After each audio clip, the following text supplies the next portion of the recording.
Good evening. My name is Angela Lima. I am the Chief Governmental Relations for the Women's Fund of Rhode Island.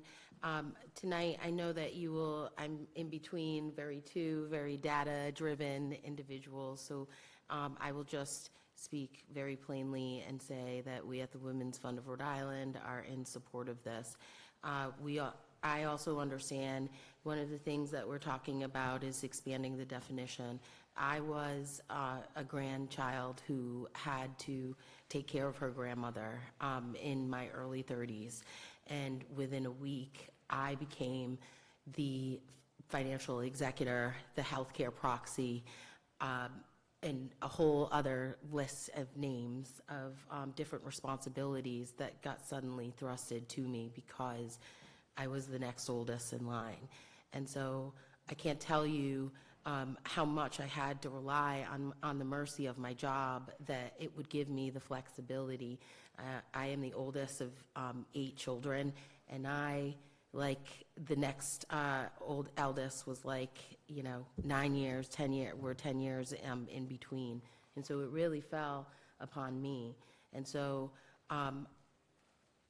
passing this bill, I just want to say, thank you for being able to extend some of the weeks already and increase some of the definitions, but we can do better and we can do more to help our Rhode Islanders. And for sure, we know there's so much research that suggests, too, that also helps with job retention. People get sick. I am part of the sandwich generation.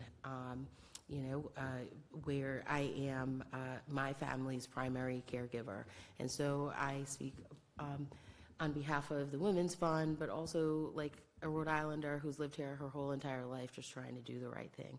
So we ask that you pass this.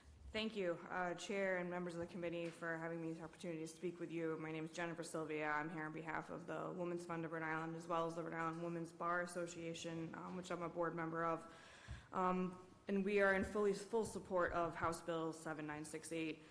This bill is a common sense investment that strengthens our families and our businesses and our economy.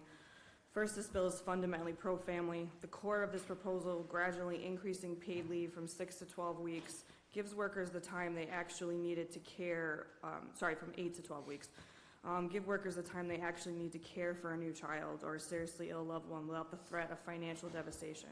The current limit is simply not enough. Rhode Island offers the lowest amount of weeks in states that have similar programs.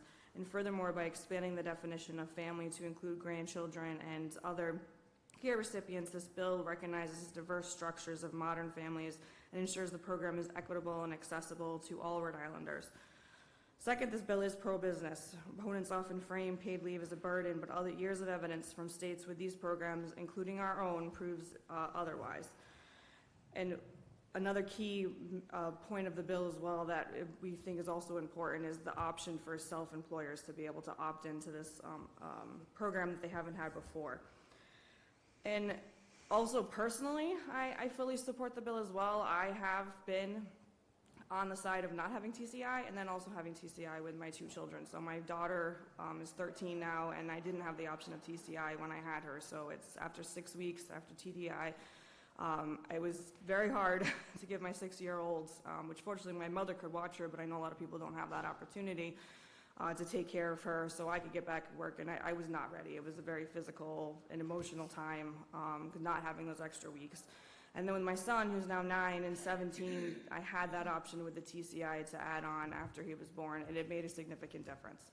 And I think even having the extra additional weeks is even more important to families and mothers and fathers going forward. So I've experienced both sides of it. I think it's a great bill, and like I said, the Women's Bar and the Rhode Island Bar Association hopes for the committee to support this bill.